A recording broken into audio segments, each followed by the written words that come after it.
Not every real-life princess story gets to be a fairy tale. Diana's tumultuous marriage to Prince Charles was just one of the many problems the Princess of Wales had to cope with over the course of her life.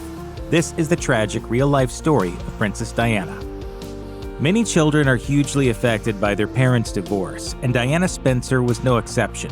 In 1967, her mother, Frances, decided to leave Diana's father, John Spencer, a British nobleman and earl. Diana talked about the painful experience in 1991 with author Andrew Morton for his book Diana, Her True Story in Her Own Words. Diana told Morton, "The biggest disruption was when Mummy decided to leg it in 1967. That's the vivid memory the four of us children have. For my brother and I, it was a very wishy-washy and painful experience."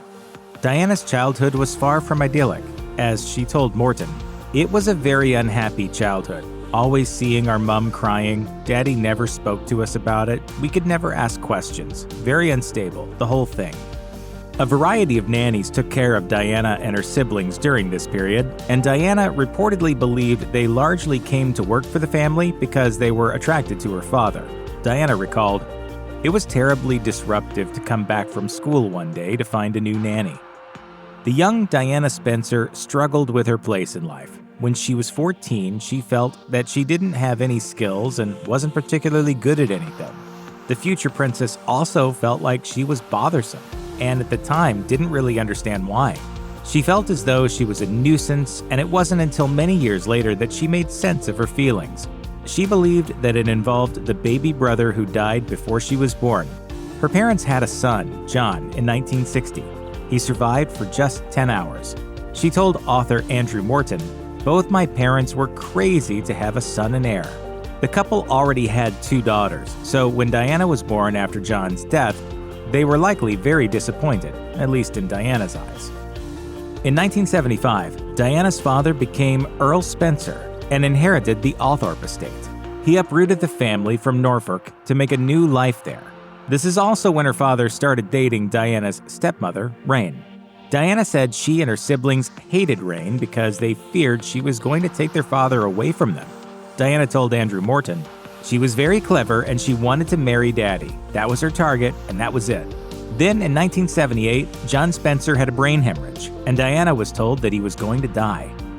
What made the situation worse was that she and her siblings were banned from the hospital. Diana recalled, "We saw another side of Rain which we hadn't anticipated, as she basically blocked us out of the hospital. She wouldn't let us see Daddy." Her oldest sister managed to see him, but his other 3 children were not allowed. Eventually, Diana's father recovered and was released from the hospital, but his character had changed. Diana noted to Morton, "He was one person before, and he was certainly a different person afterwards." Diana was educated by a governess when she was young. At age 9, she went to the all-girls boarding prep school, Riddlesworth Hall School. She and her sisters also attended West Heath Girls' School in Kent. Despite having the opportunities that wealth can provide, Diana was not a good student. She twice failed her O-levels, the General Certificate of Education for British students in this period. Diana stayed at West Heath until the age of 16, and that's when her formal education ended. She then attended an elite finishing school in Switzerland. However, it's worth noting that women in aristocratic circles at that time were more likely to focus on learning proper etiquette than practical skills. Diana left for London in 1978 and supported herself with several jobs, including one as a preschool aide. Interestingly, her future husband, Prince Charles, had more of a focus on academics. He attended Trinity College, Cambridge, becoming the first heir apparent to get a college degree. It could be said that Diana perhaps shouldn't have gotten into a relationship with the man who had previously dated her sister. 6 years older than Diana, Sarah Spencer hung out in the same social circles as Prince Charles. In 1977, when she was 22 years old, Sarah dated Charles, who was 28 at the time. It's unclear what Charles thought about their relationship, but Sarah's thoughts were published in an interview in which she reportedly revealed, "I would not marry Charles if he were the dustman or the King of England." No doubt that must have stung the prince's ego. Sarah did admit that Charles made her laugh and that she enjoyed spending time with him. However, she also reportedly admitted, "There is no chance of my marrying him. I am not in love with him, and I wouldn't marry anyone I didn't love." In 1981, Sarah introduced Diana to her ex, and the rest is history. At the age of 19, you always think you're prepared for everything. There is a recording of Diana talking about a confrontation with Camilla Parker Bowles, who was Prince Charles's mistress.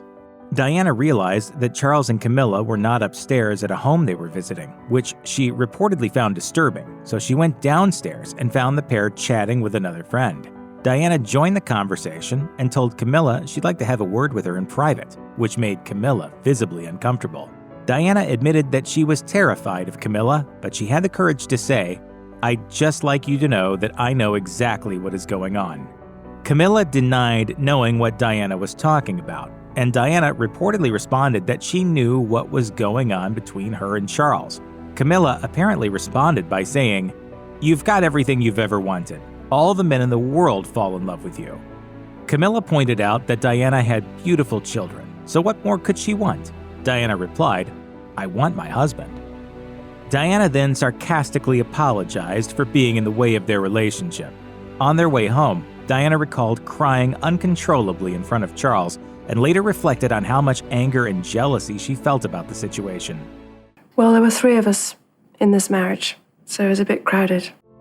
In 1985, Scotland Yard officer Barry Manicky was assigned to be one of Diana's bodyguards. He was formerly a Metropolitan Police officer who made his way up to the Royalty and Diplomatic Protection Group. It's unclear whether Prince Charles was in a physical relationship with Camilla Parker Bowles at the time, but at the very least, they were involved in an emotional affair. Diana's marriage was over in all but name, and the princess was in desperate need of love and affection. As a result, she and Manicky reportedly started bonding during a trip to Scotland. Biographer Sally Bedell Smith said of their relationship via news, "When she was in floods of tears, he hugged and reassured her. She flirted with him, and he, perhaps unwisely, boosted her self-esteem with compliments." Even though they were each married, they were said to have great affection for one another, and he accompanied her on several trips around the world. In 1992, Diana spoke to her voice coach about Manicky, saying, "I was always wandering around trying to see him. I was only happy when he was around." There is a debate about whether they had a physical relationship, but there is no clear answer. Either way, the relationship was intense. Manicky was transferred from bodyguard duty in 1986 and sadly died the following year in a motorcycle crash. Diana later recalled, "That was the biggest blow of my life." Conspiracy theorists, and Diana herself, suggested that he was killed intentionally.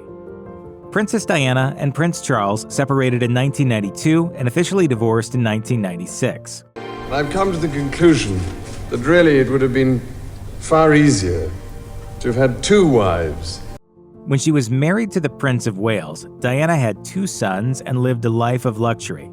But neither one of them was happy in their relationship, which led to extramarital affairs. Diana lived a life in the spotlight, and her private life was scrutinized. She coped with the stress by seeking affection from others and struggling with bulimia. When she and Charles divorced, Diana was reportedly given an annual stipend of $625,000 and a lump sum of $26 million. But this financial compensation came with a lot of loss. One of the first things she lost was her royal title, purportedly because Charles insisted on it. She was no longer Her Royal Highness, which meant she had to curtsy to other members of the royal family with the title, including Charles and her 2 sons. Diana also lost most of her staff, as well as her office at St. James Palace. Her police protection was drastically reduced, and she was unable to support the more than 100 charities she had committed to while married to Charles. In addition, just months before her death, Diana felt like she was under surveillance and even worried that someone was out to get her, to the point where she reportedly feared for her life. Even though Diana's relationship with Prince Charles ended in failure, she did not give up on love. She also reportedly sought emotional support from other men over the course of her marriage, including with one of her childhood friends, James Gilby. In 1992, intimate phone conversations between Diana and James that had occurred in 1989 were released to the public. The tapes, which were considered scandalous, indicated that Diana and James had an intimate relationship, even though up until that point they claimed they were just friends. The media called the scandal Squidgygate because James affectionately called Diana Squidgy and Darling during the conversations, By the time the tapes were released, the pair had allegedly moved on from the relationship, which took place while Diana and Charles were having problems. At the time, Charles had a mistress, Camilla Parker Bowles, and Diana felt a lot of pressure in her role in the royal family. James never talked publicly about his relationship with Diana, even after her death. When she was 4 months pregnant with her son William, Princess Diana allegedly threw herself down the stairs, according to tapes recorded by Andrew Morton, author of the book Diana, Her True Story, in her own words. Diana reportedly took this drastic measure because she was trying to get her husband, Prince Charles, to listen to her. She was crying uncontrollably at the time and told Charles she was feeling desperate. His alleged response was that she was crying wolf, and he refused to listen to her. He then reportedly said, "You're always doing this to me. I'm going writing now."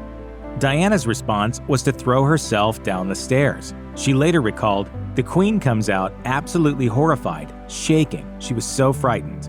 Fortunately, Diana only had some bruises around her stomach, and she was confident that she wasn't going to lose her child.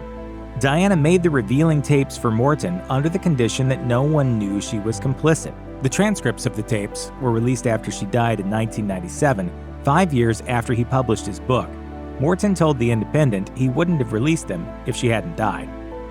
On August 30th, 1997, Diana and Dodi Fayed, an Egyptian billionaire, traveled to Paris, France together. The pair were reportedly dating and had dinner at the Ritz Hotel before leaving after midnight to go to Fayed's private Parisian estate. Their driver, Henri Paul, reportedly took them through a tunnel at 70 miles per hour, even though the speed limit was 30 miles per hour. He lost control of the car and crashed. Paul and Fayed died immediately, while Diana was transported to a hospital. Unfortunately, she died from internal bleeding. Forensic pathologist Dr. Richard Shepard believes Diana may have survived the crash had she been wearing a seatbelt. Her bodyguard, Trevor Rees-Jones, was the only one in the vehicle who wore one, and he survived. As for what caused the crash, Paul had reportedly been drinking. In addition, the car was being chased by paparazzi in cars and on motorcycles. 9 photographers were charged with manslaughter, but they were found not guilty. Diana was just 36 years old. Check out one of our newest videos right here. Plus, even more grunge videos about the royal family are coming soon. Subscribe to our YouTube channel and hit the bell so you don't miss a single one.